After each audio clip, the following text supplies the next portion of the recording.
Hello, everyone, and welcome to the LGBT Bars podcast and webinar series, where we cover issues of interest to law students and members of the legal profession for the LGBTQ plus community in all its diversity. My name is Rue Bott, and I'm a partner at Major Lindsay in Africa, the world's largest and the nation's top-ranked legal search firm. And I'll be moderating our program entitled Careers with Specialty Law Firms, the Pros and Cons. If you'd like to continue to hear content like this from the National LGBT Bar, be sure to keep an eye out on SoundCloud. And if you're watching this on the Bar's YouTube channel, hit the subscribe button to be notified when we release a new episode. We're recording this today and also have a live audience. So I'd like to ask our live audience to please ask your questions using the Q&A feature at the bottom of the Zoom webinar rather than the chat function. As accomplished lawyers who are in careers that are what we'd like to call specialty law firms or boutiques. I'd like to go around and just ask each of you just your name, pronouns, where you're working now, and your job title. Let's start with Brian. Sure, I'm Brian Winterfeld, he, him, his. I'm currently with Winterfeld IP Group, where I'm the founder and principal, and thank you for inviting me to join the panel today. Great, and how about you, Deb? Deb Kinney. I'm of counsel at this moment with Johnson, Kinney, and Zuleika, a boutique estate planning firm in San Francisco. And for pronouns, I'm doing friend, cousin, sister. I like that. How about you, Jimmy? Hi, everyone. My name is Jimmy Moore. Pronouns are he, him, his, and I am currently an associate at Axon, Beltrop, and Harkrider based in Washington, D.C. Great. Thanks for joining us today. My pronouns are he, him, and his as well. So basically, boutique or specialty law firms are law firms where all attorneys specialize in a single niche area of law and typically don't have sort of a full service practice. This is going to be contrasted to general practice firms that provide a variety of unrelated practice areas under one common administrative structure. In the United States, you typically see boutique law firms in intellectual property, labor and employment, litigation, technology and venture capital, trust and estates, and antitrust, among many other things. There is a little bit of confusion as to what constitutes a specialty or boutique law firm. Sometimes it's just a catch-all phrase covering all small or mid-sized law firms, those under 100 attorneys. While the majority of boutique law firms are, in fact, small or mid-sized, this equivalence is actually incorrect. Usually specialty law firms are specifically that they specialize in that one space, and that also allows them to charge higher billing rates. So we're going to talk a little bit about how each of these attorneys today got to where they are today and their career path. So let's actually start there. Will each person please share your own career path to the boutique and a little bit about your practice? I'll start with you first, Deb. Great, thanks. So my career path was not linear. I think for a lot of women that's true, actually. I started in the real estate industry when I got out of college, had a kid.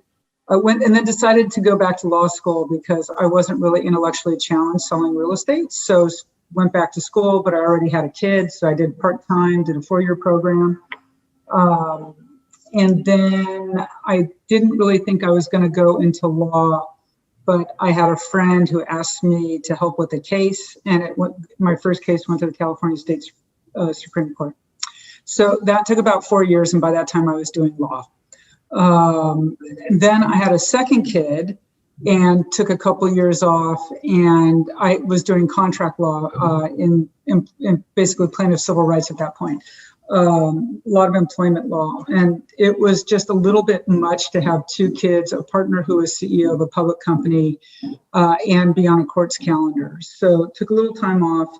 And then wanted to go back to work and didn't want to start as a neophyte. So kind of did a lot of research and was either going to go into affordable housing or trust and estates. Those are the 2 things that I came up with. And I always liked the trust and estate side. Happened to meet 2 people who were just starting a firm And they wanted to focus on LGBT estate planning because it was such a great marketing tool at that point. And they were both straight people with no street cred. So I all of a sudden was very desirable for them. So I negotiated coming into that firm as a partner. And they both ended up leaving, and I ended up keeping the firm and have grown it for the last 20 plus years. So we're up to about 22 attorneys and about 25 staff. And so there's a lot going on, actually. That's really great to hear. And I love that you're one of the founding partners of the firm. At MLA, Bob Major is also gay. And so I knew I was always welcome coming to the firm. So I'm sure that that's a really great tool for you to find LGBT attorneys to kind of join your firm as well. For sure. Jimmy, let's move on to you. Can you tell us a little bit about your practice and how you got there? Sure, and I think my story is probably a little bit more linear, but still some instances of falling into opportunities, I think. So antitrust was not something I was thinking about prior to going to law school.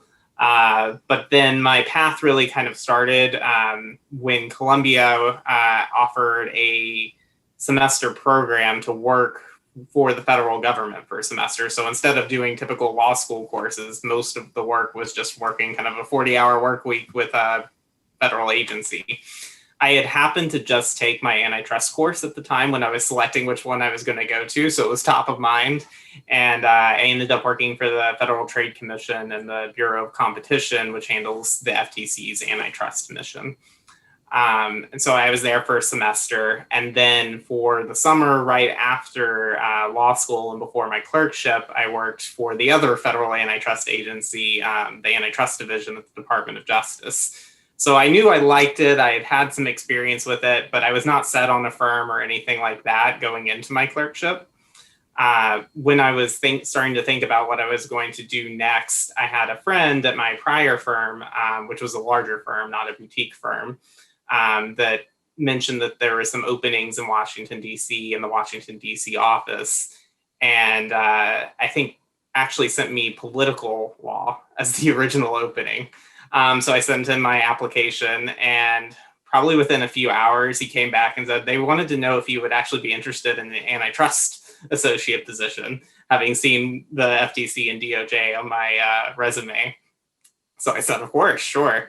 And ended up at that firm. And then I was there for almost 5 years. And then last year, right before the pandemic began, a partner who had been at my prior firm and who had since moved on to my current firm, Axon, reached out and asked if I'd be interested in making the jump.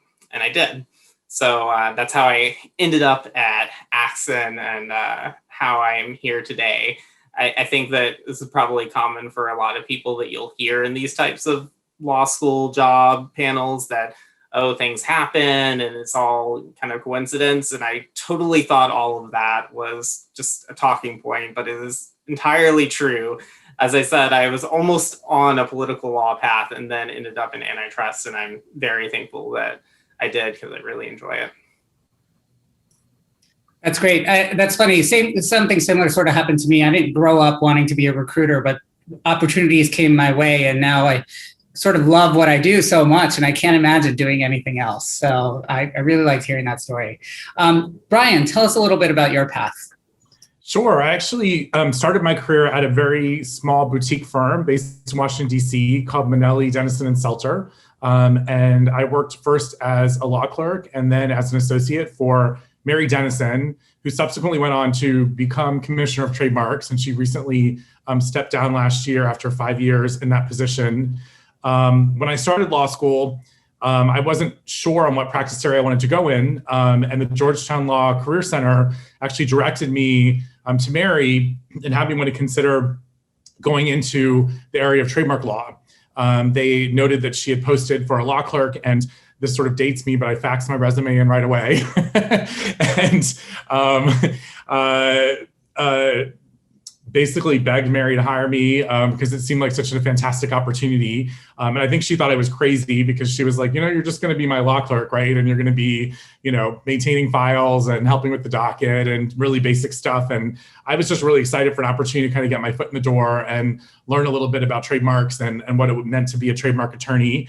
And really, it turned out to be incredible. Mary ended up being my mentor for my whole career. I worked for her for about 2 years. After working with her, I transitioned to big law, frankly, for the money, because I had student loans to pay off. And so I left Mary's boutique firm and went on to work at a series of large law firms where I went on to ostensibly be very successful and became partner and was grateful for the opportunity to work at some of these very large global firms. But really, honestly, as a diverse person, being LGBT, always found them to be very challenging environments to navigate. There was always a lot of politics and a lot of challenges and roadblocks that kind of were thrown my way. And you don't necessarily know, exactly why you're having those challenges. Maybe everyone has those. Maybe you're having extra ones because you're LGBT. People don't really necessarily volunteer that for you. But I knew that it was very challenging. And so after about, 18 years in big law, I felt like I had kind of learned my lessons and developed a really good skill set and was ready to try things out on my own. So I opened Winterfell IP Group as a specialized boutique intellectual property firm in 2017. And the goal was to have a really specialized firm that really focused on intellectual property. We do everything except patent law.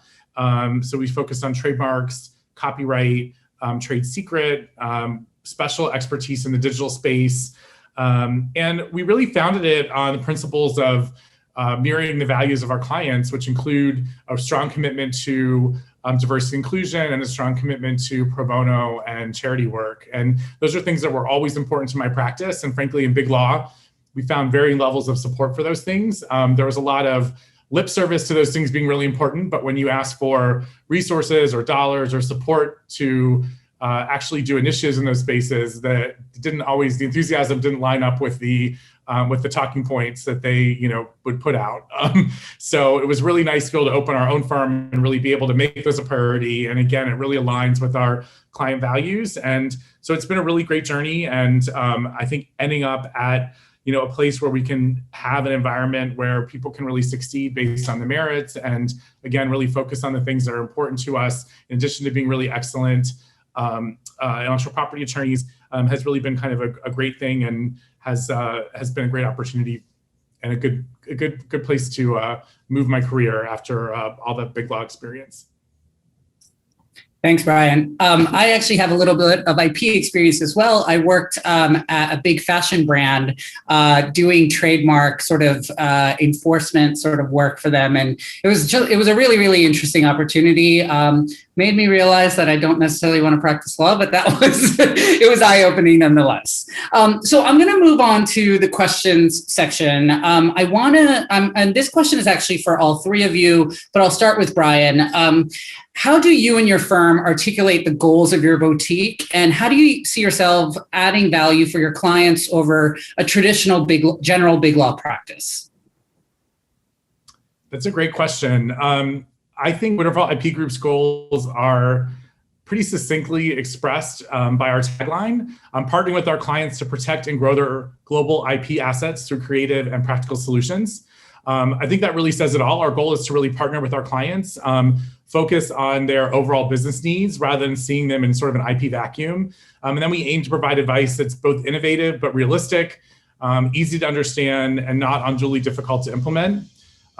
We add value, I think, in a number of significant ways. First, we're specialized not just in general IP, but in trademarks, brand protection, and digital issues. Our clients are truly getting experts in the area up and down the chain.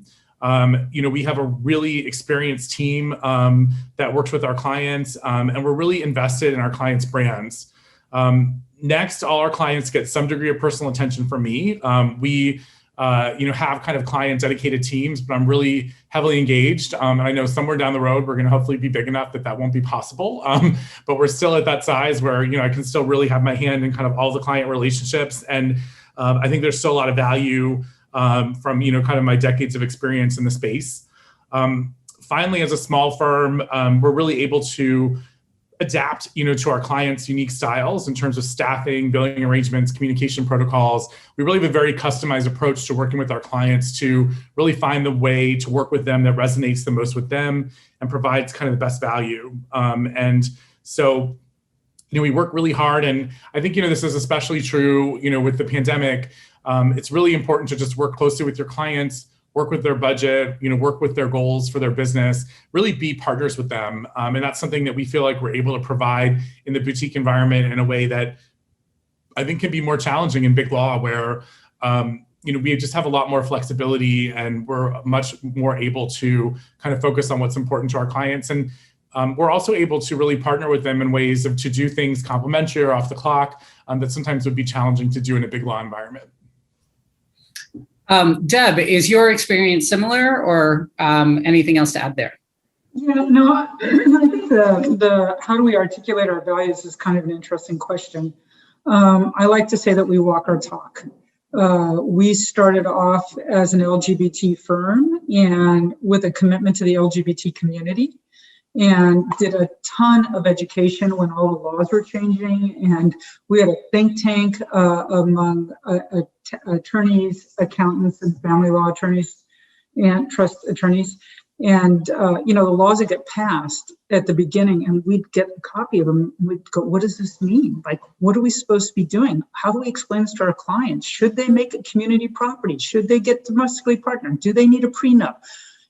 So many unanswered questions. It was basically getting laws with no guidance, right? And so our little think tank would actually make up white papers and try and hold standards so that we could actually be very much on the forefront and take some very, at the time, risky stances from a legal point of view, like doing a married person's trust for a same-sex couple before there was federal recognition, gunning for the step up in basis and community property step ups, and doing a whole bunch of very cutting edge stuff.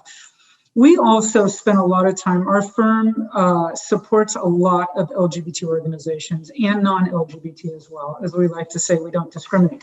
But we give money, we give time. I have worked with Lambda, NCLR, the LGBT Bar, the San Francisco AIDS Foundation, the AIDS Legal Referral Panel, Transgender Law Center.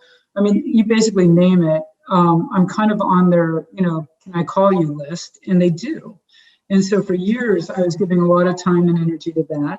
And then our firm also, I'm proud to say that when we found systemic holes in the laws, we would actually contact Equality California. I ended up serving 9 years on the board, but and we'd draft a bill and we'd go to Sacramento and I would lobby and testify and we get the bill passed so that we would get systemic fixes. Because once I saw that a number of clients were facing the same issues, I didn't have time to change it for whatever percentage of our 40 million in California are LGBT. So we passed 5 bills out of our office dealing with property tax, dealing with Medicare coverage for domestic partners, and other assorted issues like that. The other thing that we do, and I know everybody says they do it, but we had really the honor and the privilege of really listening to people. And I know attorneys think they're great listeners, but most really aren't. And we had so many people come in, especially at the beginning, like older LGBT people who had been together for 40 years and they weren't out, right? And right now, nobody could really imagine that. And we had to really hold them and listen to their stories. And they were so relieved to find an LGBT attorney that they could talk to honestly and openly. And boy, have I heard some stories.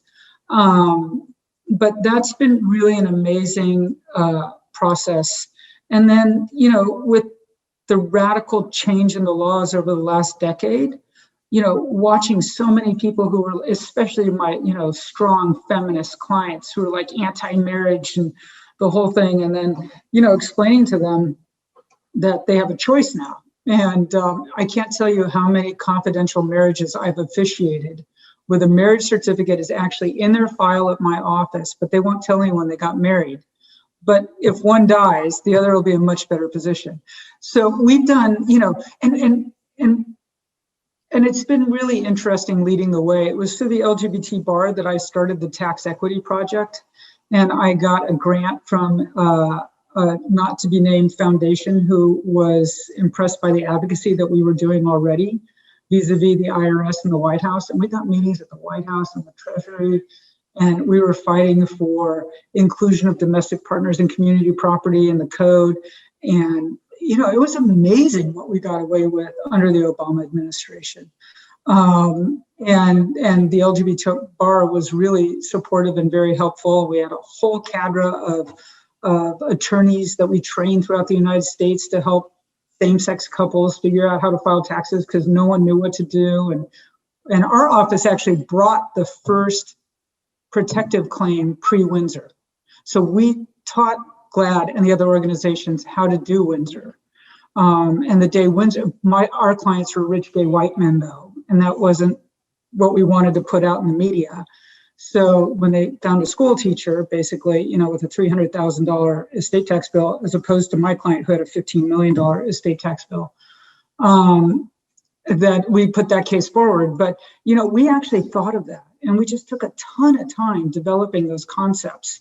And figuring out the wiggle room with the IRS and the arguments. And the day Edie Windsor was decided, I was at a Horizons Foundation golf tournament, and I got a call from Buffy, my IRS person, and she said, "You won. Your client's going to get back $8 million because we'd kind of split the baby with him." So we were able to do a lot of advocacy in the context of the law firm, which translated to our values. And, and I was really naughty for a long time. When people came in and they wanted a job, I'd say, "So how do you feel about gay people?" And I'd get right in their face. And if they couldn't sit there and not squiggle, they weren't coming to work for me. And, I hired people of all ages and all races and everything else, but they had to be comfortable with, being able to say LGBT. And, I have characters that come in my office. And they come in full drag and they come in, whatever. And everybody's got to feel comfortable. So we really made it a very high point and very visible point about who we were in the community. That's wonderful. And it's really admirable. I do find it's really important if you are in sort of this position of power, whatever it may be, that you should be trying to advocate for your people as much as you can, right? And it's truly amazing that you've been able to do that. And we appreciate it. Thank you. I want to move on to you, Jimmy. Can you tell us a little bit about how you are, in terms of articulating the goals of your boutique and how it's different than traditional general big law?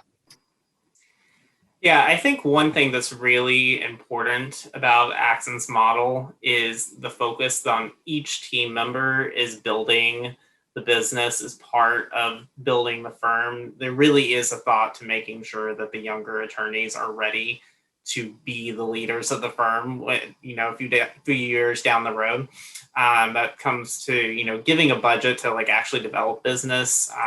Encouraging people to participate in bar association events, be part of committees, all of those sorts of things, write articles. All of that's built into our reviews. It's not, one category thrown in at the end of the review. It's the majority of our review is about what are we doing in order to build ourselves personally and the firm.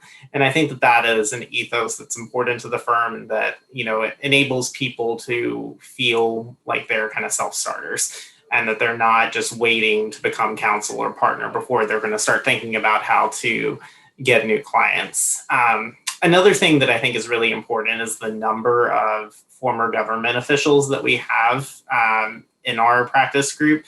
At least on the antitrust side, a lot of the work in antitrust comes down to working well with the Federal Trade Commission, with the Department of Justice, because you're talking about merger investigations, you're talking about civil conduct investigations. All of those sorts of things are very important to clients, can be, multi-billion-dollar mergers for larger corporations, but can also be, things that can break the business for a corporation when it comes to conduct. For instance, many of us probably heard about the Qualcomm case that was at the Ninth Circuit. If that injunction had stayed, it would have fundamentally altered Qualcomm's business. So those sorts of things are really important to clients, and able to have a good relationship with the government is important. Obviously, you got to advocate for your client. You need to take the positions that are best going to advance your client's goals. But to do that, sometimes it's better to be friendly. And sometimes it's better to know the people on the other side. And I think that when you have former government officials, they have that insight and what's motivating them, and that's just something that I think is really valuable to the firm. And that's true on the criminal side too, I would say, because in criminal there's this unique part of antitrust which is called the Antitrust Division's leniency program, where you can report conduct and then you get a free pass in terms of criminal prosecution, but you have to cooperate with the government at the same time. Again, it comes down to cooperation, advocating when you need to, but making sure that you're maintaining that kind of relationship that, really impacts the results that you're going to be able to get. And I think the last thing I would say is that my firm not only does antitrust, but the other part of our dual specialty is intellectual property. There's a huge intersection between antitrust and intellectual property, whether it comes to standard setting organizations and any number of other types of practices that comes to IP. Right now, I'm working on a case that both our IP and our antitrust teams are working on. It's a patent infringement case, but we have antitrust counterclaims, and we're able to do both sides of that case and offer the client both perspectives, balance issues that may be in tension with each other, depending on whether you're talking antitrust or IP. And I think that's an important value. It's an important issue that is becoming more prominent by the day in antitrust. So I think that all three pieces of that are important to the firm's mission. Thanks, Jimmy. It's interesting that you talked about generating business, which is going to lead me to my next question in a second. But I just want to remind everyone, I do want to be mindful of time. If you do have questions, pop them into the Q&A and we'll do our best to get to them. I do want to talk about how one does generate business, actually, because Jimmy, you're part of a firm, you're an associate at the firm, and you talked a little bit about the budgets that you were given and you're incentivized and maybe even the training that they're giving you. But then we have two people who have founded their own firm. So I'm actually curious. Let's start with you, Brian. How do you generate business for your firm? When I opened the firm in 2017, the vast majority of our existing clients came with us from our prior large firm.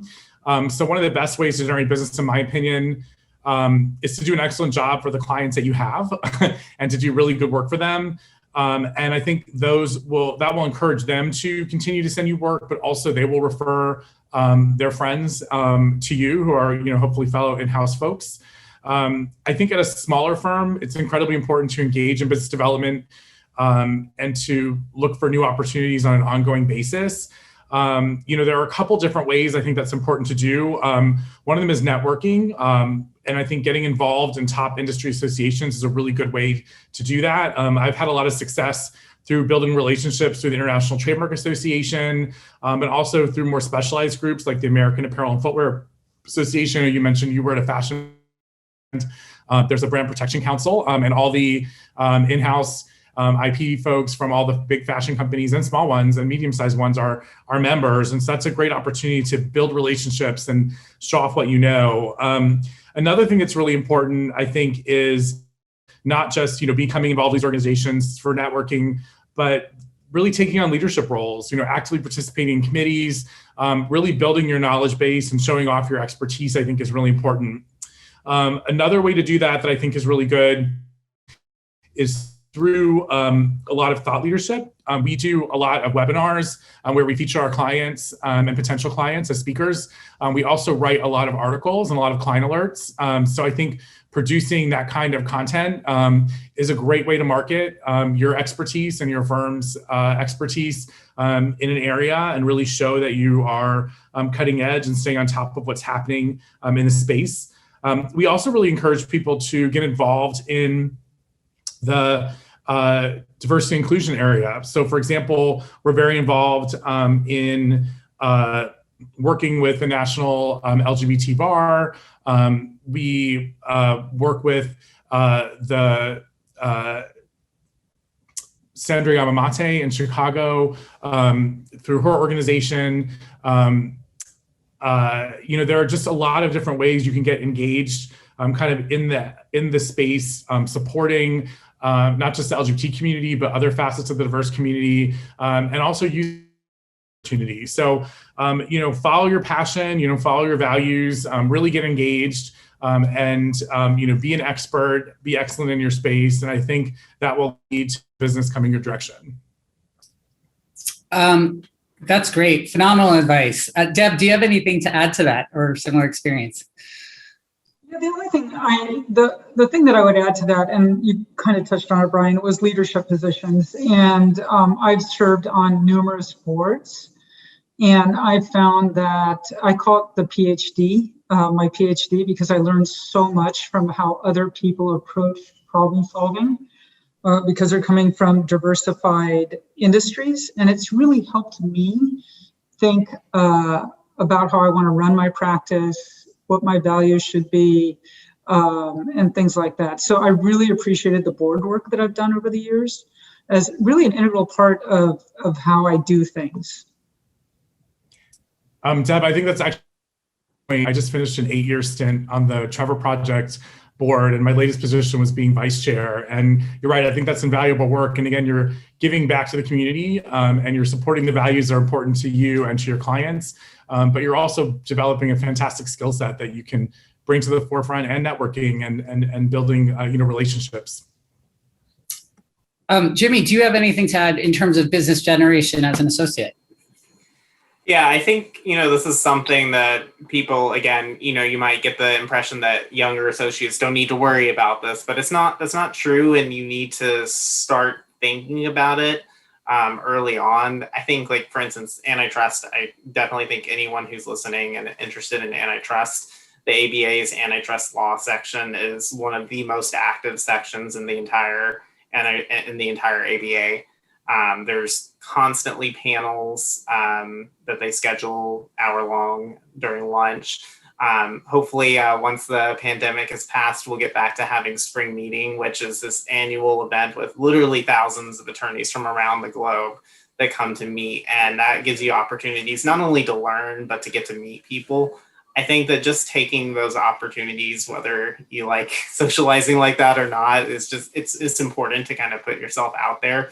Because it's not, obviously, maybe you don't have the, the experience to sell, but you can start making those connections, because as people rise up in the ranks and go in-house, those sorts of things, you keep those relationships and you can rely on them when it gets into the future. One other thing I'll say, and this is actually advice that I got from a partner from my prior firm, is one of my first few weeks, and he always made sure to give these types of tidbits. And it was this, he called it bread on the water, which is just leaving something behind with the client at each meeting. So it gives you an opportunity to leave your business card, but it also just gives them something that's important to their business, something that they're thinking about. So when you're next reaching out for business, you're next reaching out to try and get a new case or a new deal or something like that, it's not the last time they heard from you is not the last deal you worked on with them. They've been hearing from you over and over, and they're learning from you. So it's an ongoing relationship. That's really great advice. Another thing I like to tell people is to just ask them what their birthday is. People are always willing to tell you what their birthday is. And if you put that in your calendar, just a nice note, in a way of keeping touch, you're always going to do that. So that's really fantastic. I want to stick with you, Jimmy, for a second. When we're talking about boutique life, what are the downsides? Is it harder to not have a generalist team available? And how do you compensate for those downsides? Yeah, I think this is something that is particularly interesting. I'll stick with antitrust because it's what I do on the merger side.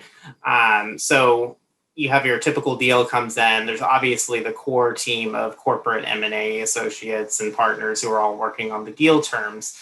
But there's any number of other types of groups that could be involved in these big types of transactions. Tax employment and labor, executive comp, and antitrust. And all of those kind of come together in order to build a deal. And I know a lot of firms that are bigger firms and multi-service, they sell this fact that, we can offer you all of these aspects, as part of one package, so you have one team working on it. And I do think that there's value to it, no doubt. And, as obviously a boutique firm that specializes is not going to be able to sell in that way and offer that kind of value.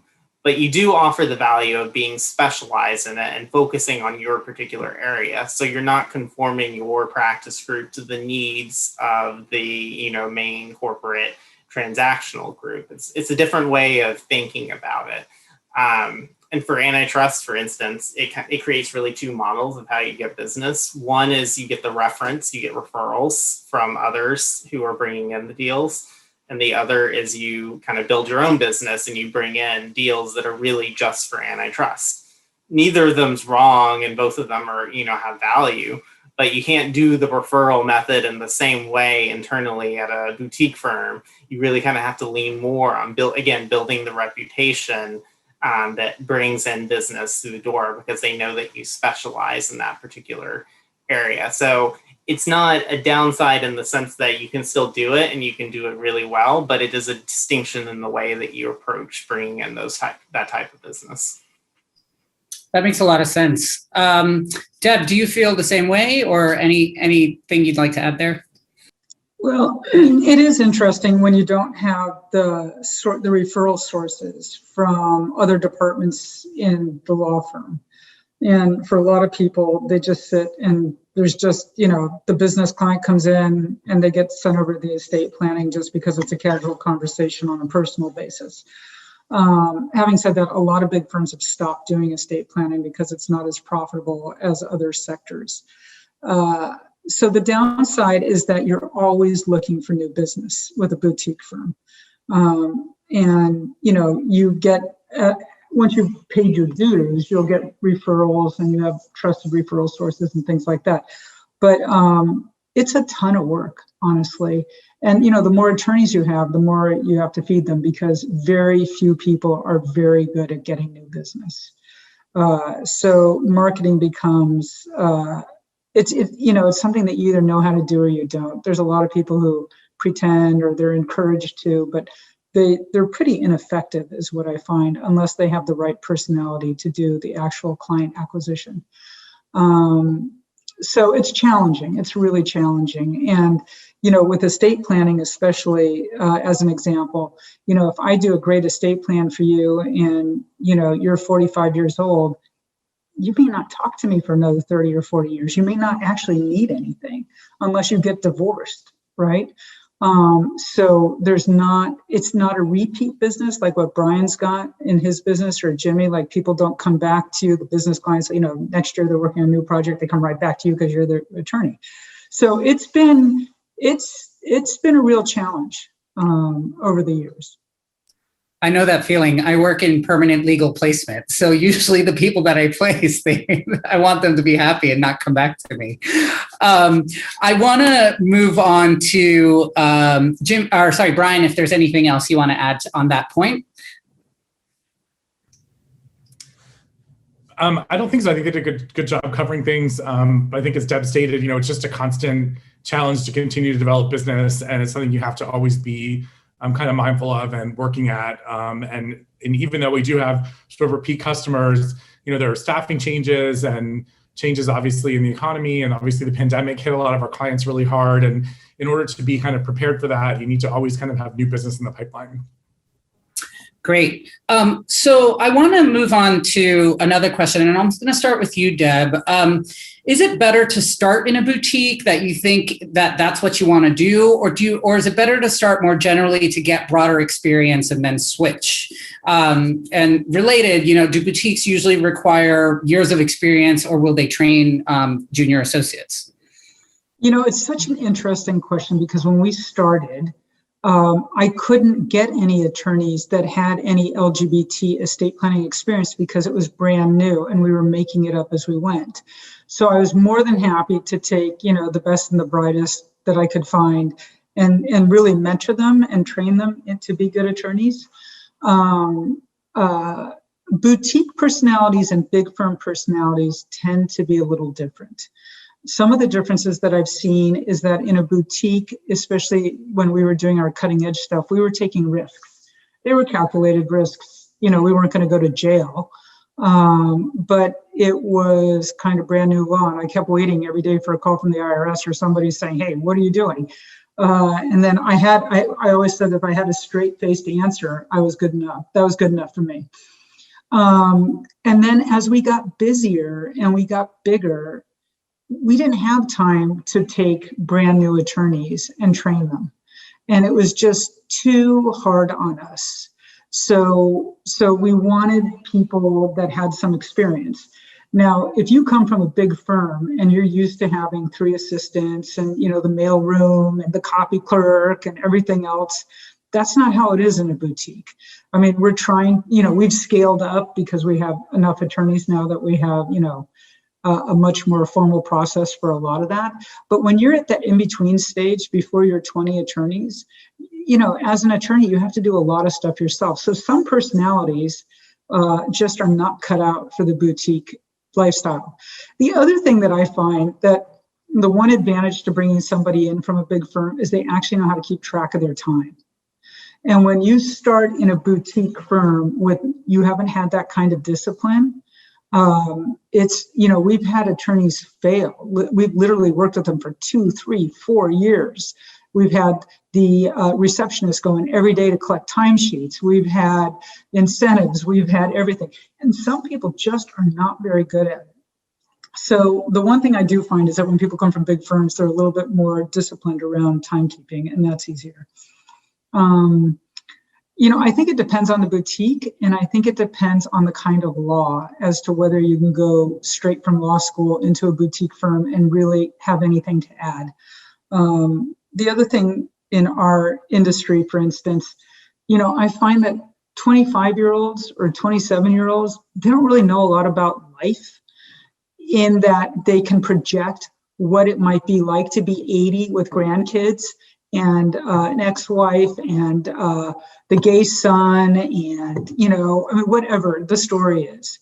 And they come up with these, suggestions. And sometimes I just look at them and I go, I think there might be a better way to do that. So it depends on the kind of law. Also, whether you really need life experience, like some perspective on the future, versus is it just code that you can learn, or trademarks, or something where the law is a little more set and you're dealing with known circumstances, because we deal a lot with the unknown, what could happen, what's going to happen. And then people like to make up bad stories too. Well, everybody's going to have a drug addict grandkid, and it's like, that's not true, right? Well, everybody fights about money. No, only the cases you read about, only things that make it to the law books, right, are the fights. But probably 90% of families can administer an estate without a fight. Yeah. It's just that we always hear about the bad stuff, and that's true for any industry, right? You're always hearing the bad side, and in the meantime, there's a lot of people who complied with their trademark and haven't done infringement, and haven't violated their employment law and that kind of thing. So, anyway, that makes sense. Jimmy, you obviously started in big law and then went to the boutique. Do you feel like there were advantages to that? Yeah, I think that you can succeed at both. There's no one right answer. Obviously, if you started a big firm that has multiple practices, it gives you an opportunity to change your mind easily, depending on the firm. Some firms are a little more stringent than others, but you do have this option where you don't have to change employers in order to change what you're doing, or you can be multidisciplinary, perhaps in a way that you might not be able to be in a smaller firm that specializes in one area or the other. But I mean, if you've gone to law school and you got your PhD in econ and exactly you want to do antitrust or whatever it is, then maybe there's no reason that you need to go to a big firm in order to get to that experience, because you're going to get the knowledge through doing. Like you have to do some cases. There's very few things you learn. Law school teaches you very well how to write a brief, but it doesn't teach you how to do all the other many important things that you need to be able to do to be a lawyer. you show up to a meet and confer for the first time and you have no idea how you're going to negotiate this. There's no real rules about it. It's this rule of thumb that you learn, and you can get that in both places. So I think it's just being open to the possibility that maybe a boutique sounds right, and maybe you've heard all the big firm names and you know them, those sound safe, but you don't necessarily need to do them. You can be successful at both. Right. This actually dovetails nicely with the question that we just received. Now, Brian, I know you started in a specialty area, right? So the question that we have is, what is the best way to search for a job or internship in a specialty firm? And then the second part is, how do you recognize your sexuality and diversity in your application without it consuming or stigmatizing you? So let's start with the first part of that question first. How did you start that search when you realized you wanted to go into the IP? Sure. I worked again with my career office at Georgetown Law, and I, developed a relationship with my career counselor there, and she's the one who actually suggested trademark law for me. I have an art history background, and I was trying to figure out a way to kind of meld my kind of visual vocabulary and creativity with the practice of law. And so she actually was formerly a trademark attorney, and so she kind of recommended that I look for that. So I think, look for the area that really resonates with you, that you're going to be passionate about. I think that's kind of the key to being successful. I think a lot of people who go to big law just get married into a practice area. I think that's very dangerous, because I think that's why there's such a high dissatisfaction rate in the profession with their field, because so many people just get put into a practice area, and it's not something that they select or pick and that necessarily even resonates with them. And so that's why I think one of the advantages of going to a boutique firm is you can really pick your practice area and where you're going to end up. And then I think looking just for an opportunity to intern or find a summer clerkship with a boutique firm in the area that you want to be in, I think is really a great way to kind of get your foot in the door. Start joining organizations. Students can join the International Trademark Association. Students can join any number of organizations where you can start building a network and meeting people who are practitioners and looking for opportunities to kind of get your foot in the door in a practice area. And I agree with what Jimmy said. Law school prepares you for a certain amount of things, but to be honest, certainly when I went to law school, there was very little intellectual property programming at Georgetown Law at the time. There were just a handful of classes that you could take, and frankly, they were very case study oriented. And if you weren't going to be a litigator, they really didn't teach you almost anything about being a trademark attorney. And so really, I learned everything on the job. So getting your foot in the door and seeing what it's like to actually work in those environments, I think is incredibly valuable. Yeah, I think that's great advice, especially at the internship level, because you're able to get that experience kind of hands-on. I'm just being mindful of time. Folks, did you ever, the second part of that question was, how do you reveal your minority status, right, without it stigmatizing or consuming your whole application? I have some ideas to share, but I'd like to hear, maybe Jimmy, if you want to start, was that part of your process when you were interviewing? Were you out at that time? Yeah, no, I think that it's tricky, because you don't want to be like pigeonholed. You don't want maybe you do want your whole lineup to be, because if you do want to focus on LGBT issues, maybe you do want your whole lineup to be, because you want to talk to people you're going to connect with. But I think that there's plenty of people who also don't want a token to be put in there just because that they're being forced to, the firms. I think it's more a token on the other side that the firm's trying to show, oh, well, we have this person, so, we definitely recognize this aspect of diversity. Obviously there's things in your resume that might signal that you are diverse in some way, but I think that it's just thinking about how it builds into your story rather than as holistically, rather than just, focusing on that as one discrete area. I do think it can help when it comes to affinity groups or, connecting with someone, even if it's not through the interview process, but outside of that, because they can give you that perspective, especially if you find it's someone you can trust, who can give you kind of an honest view about how the firm's going to approach that and how the firm actually implements it in practice. I've been lucky to be at two firms, both of which were very committed to diversity and had people who were very good mentors and very strong about advocating for diversity initiatives. but you're really only going to get past the talking points if you kind of go outside of like the rushed interview context and try and connect with people and just get a better sense of how that works. So whether it's through Lavender Law, which is obviously a good venue to get some of those more personal, or just trying to find connections. Maybe it's not someone you know who's diverse, but is in a practice area and they know someone who's diverse. Just again, it's all about trying to get those connections and get a little bit more to the like core of what's going on at the firm. I think that's great. I think that at the end of the day, what you have to recognize is you're always going to be you, right? And being out as part of your process, you want whoever's hiring you to understand that your diversity is salient in terms of the perspective you bring to your practice, right? And you have to show up to work every day. And at the end of the day, if it is going to stigmatize you for being diverse, then maybe you don't really want to work there. There's plenty of places that are very liberal. So I would recommend being out and open about it, whether it's putting outlaws on your resume or involvement with Lavender Law or the LGBT bar. I think times have changed quite a bit, and especially as a result of the events of last year, many employers are looking at the importance of diversity and solidarity and what you bring to the table. Speaking of the events of last year, I want to talk about working in a crisis. All three of you are in discrete practice areas that are in high demand, right? For various reasons. Can you tell me a little bit about how you were able to adapt to practicing in the COVID pandemic? And do you feel like your boutique status was a little bit more nimble as opposed to the economic crisis that happened if you compare it to what happened in about 2008, et cetera? So Deb, I'm going to start with you on that one. Okay, and can I just add something from the last question too? Because I don't think we talk about it enough, and that's gender diversity.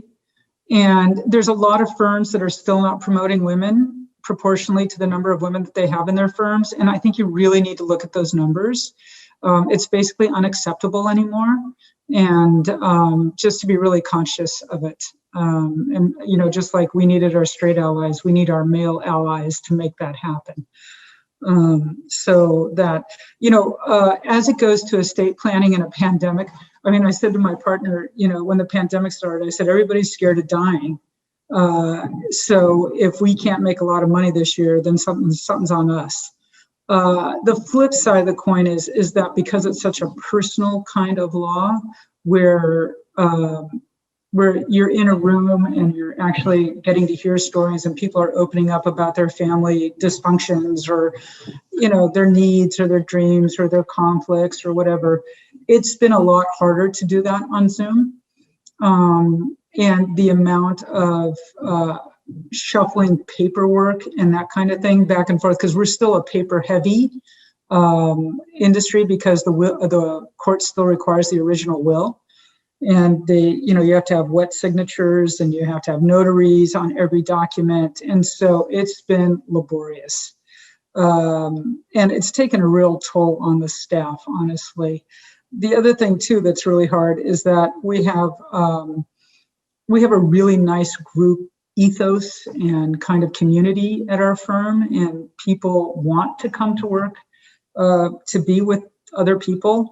And I think as much as people don't want to commute, they're missing the camaraderie and the efficiency, because when I had 5 full-time attorneys working for me, so I was running about 400 clients a month prior to the pandemic. And, in 45 seconds, I could tell an attorney about 3 different cases. Now it's, 6 emails and it's back and forth and it's super inefficient and painful. Completely understand that. Brian, how about your practice and your firm? How did it adapt to the pandemic? Sure. We were pretty nimble. I think because we have a big technology and kind of digital focus in our practice, when we opened the firm, we were very prepared to have folks work remotely. Everyone had laptops. The systems that we set up for the firm kind of allowed for remote access. So once it became clear kind of around mid-March last year that lockdown orders were going to be imminent, we transitioned our team to working remotely. Essentially one business day. We just had a couple laptops that we had to get to some of the support staff that didn't already have them, but otherwise everyone was kind of ready to go. Transitioning from a technology standpoint was easy. Actually figuring out how to get the firm to work remotely was, a little bit more of an effort.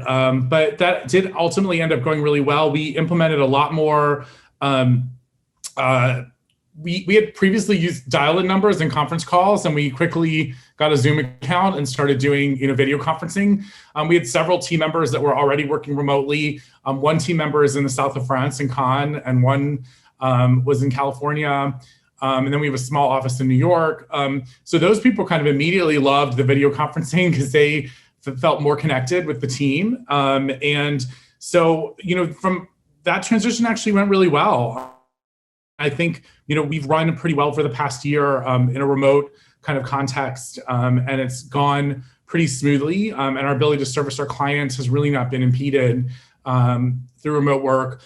Because of the kind of work we do, there are some physical documents and things that you need to do in the trademark space. And so, we do still maintain our office, and some team members, go in and help assist with those kind of, physical documents that need to be handled. But the large majority of our work can be done remotely and has been done remotely over the past year. And then as far as kind of coming back to the office, we're really thinking, carefully about, how to manage that and how best to do it. And I'm sure it's something we're going to kind of do in a phased kind of manner. And I'm not sure that we're going to go back to, 100%, everyone needing to be in the office all the time like we were before. And we may be open to some kind of, twist on that, but we haven't really frankly gotten there yet.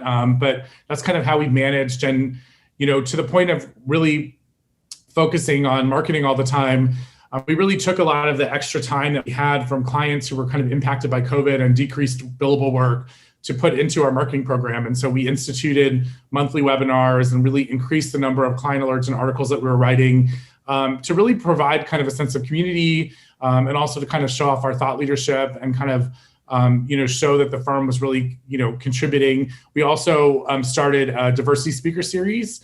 We had always done a lot of diversity and inclusion work, but we hadn't really promoted it really in a way or done as many public things. And so that's something else that we've really enjoyed doing and that I think has really been able to allow us to kind of connect remotely with our friends and clients. And also, again, continue kind of our commitment to the diversity and inclusion space. Jimmy, I know antitrust is really hot now. All of my clients are asking for antitrust attorneys. But what was the beginning of the pandemic like? Did you see a significant slowdown in your work? Tell me a little bit of how you adapted to it. Yeah, I guess I'll start with the first principle that I'm so thankful that I know there's so many people who suffered this year and had to lost jobs, lost any number of family members, any kind of numbers of difficulties. And I've been very thankful that I haven't had that kind of interruption. My experience was a little bit interesting in the fact that, as I mentioned, I switched firms right at the beginning of last year. So I actually interviewed prior to the lockdowns and did not start at the firm until after the lockdowns had begun. So I have never worked physically in the office of my current firm. And the firm has actually, the DC office moved recently, so I will never have worked in the office that was existing at the time when I first moved. But putting that aside, our practice went remote very quickly. It was a very smooth transition. Depositions, all that sort of stuff. The legal profession, I think, has done a pretty good job of making that transition. There's still people who don't like electronic exhibits and people go in to print hard copies. But other than that, it's been pretty smooth day to day. In terms of culture, which I think was something that was really important to the firm to maintain that. My firm's kind of in this transition period right now because it's been growing a lot in recent years. So it's kind of more mid-sized almost now than truly like small boutique at this point. So it's kind of going through those kinds of that transition, but it's still very committed to the idea of being a boutique and being close and being, familiar with each other.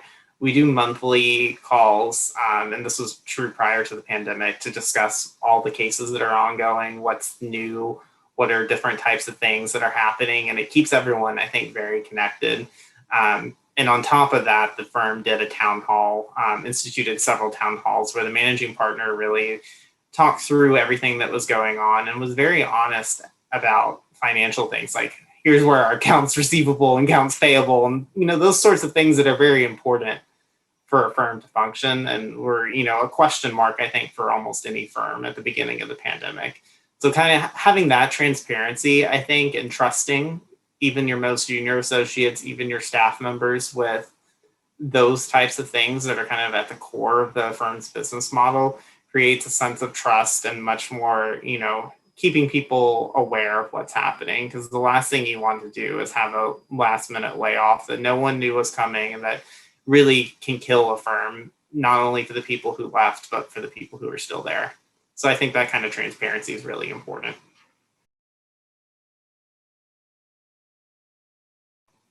I think you're on mute. Thanks. It's really interesting. It seems like for so long, people were very averse, many law firms were averse to having their attorneys working from home, for one reason or another. But in some ways, we were really well equipped to do it well beforehand, right? And it just took this crisis to make it possible for us to kind of understand. We'll see how the impact will play out later. What I'm seeing from my perspective is junior associates are lacking in training in a way that mid and senior associates don't have right now, because they already knew what they were doing before they went into the pandemic. So I think there's a lot of value to be had to the sort of apprenticeship model of being in the office and listening to your partner go through on a call or go through a document, and that sort of thing. But at the same time, the freedom of technology, right, and allowing us to do it over Zoom, there's merits to that too. So it'll be curious to see how it plays out. And I'm glad that you brought up culture as well, because that's something that you were able to distinguish law firms in terms of culture all the way across the map. And I'm sure that's what brought a lot of you to boutique life, right? And one of the things that you really love about your boutique, but being sort of in this at-home space, right? I do think that culture takes a little bit of a hit, but I'm hearing from you, Brian is having this like diversity speaker series, you know what I mean? And Deb, I'm sure in terms of all the advocacy that you're doing, you're really maintaining it that way. So I think it's really incumbent on us to try and keep and maintain those ties, right? And think about what can we do to keep the team together, so to speak. I know that we're running out of time, but a couple things that I wanted to ask if you guys had any sort of words of wisdom for folks that are sort of thinking about this, any last bits of knowledge that you'd like to share, or advice, or even what you love about working at a boutique. And I'll just go round robin. Deb, let's start with you. I may have shared all my trade secrets already. It's been really wonderful to build the firm from the ground up. Brian, you've probably experienced that too. It's challenging, to say the least, but it's very fulfilling and very rewarding. But it's 24/7. Honestly, it just takes a ton of work. And so not to be too Pollyannish around what it takes to build a boutique firm. I do think in a boutique firm, you get a little more space to think. And as you said, to do things outside of the firm or to support clients in different ways. And you get to choose how you spend your money and your marketing dollars and who you want to support and create your own identity. So that part's all really great, but it is a lot of work. And I believe that at least in our firm, I'm calling it the law of diminishing returns. Like we're at a point where we're big enough that we're consumed 24/7, but we're not really making that much more money than we were probably 5 or 6 attorneys ago. And so I wonder why we're doing that. And it's been a little challenging. So, you get to different points and you have to like redo your technology and you have to heavily invest. And it's expensive actually to keep up with technology and investments in new computers for everybody every other year. And, the legal research for 40 people and, insurance. And so anyway, just if you're thinking about starting your own firm, do it slowly and make sure you can afford it as you go. Yeah, but I heard there is also making sure that you're really passionate about the whatever it is you're trying to do, right? Because it is a labor of love at the end of the day, right? For sure. Brian, any words of wisdom to share? I definitely echo what Deb said. It's definitely a lot of work, a lot of investment. I work a lot harder. I make less money than I did in big law. And frankly, I find business development more challenging because I think in big law firms, it was easier to market to big companies and to receive work. And there's sort of more challenges. And obviously, the pandemic coming along, has impacted all of us and has been a challenge that we didn't necessarily anticipate. So, I think there are great opportunities, but great challenges. And like you said, I think you want to make sure you're really passionate about it.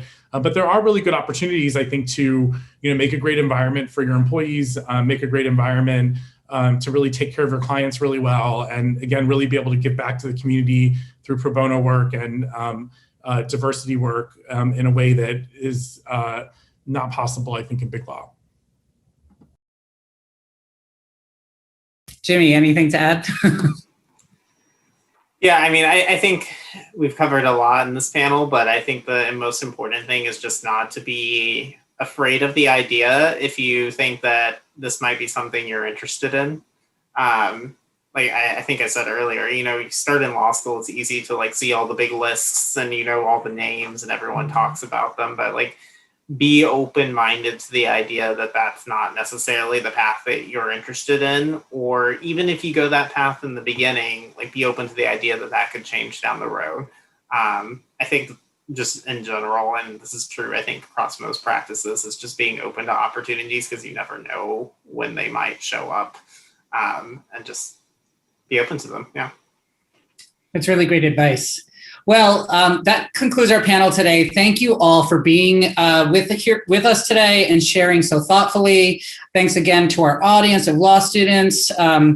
Please feel free to follow up with any questions about specialty law firms. You can send me an email at rbot@mlaglobal.com or the LGBT bar at judy@lgbtbar.org. We would be happy to help. Thank you again for joining us today. I wish this was in person so we could all just grab a drink and hang out, but I'm good for it. I'll meet you at Lavender Law whenever that happens, and I really do hope our paths do cross again.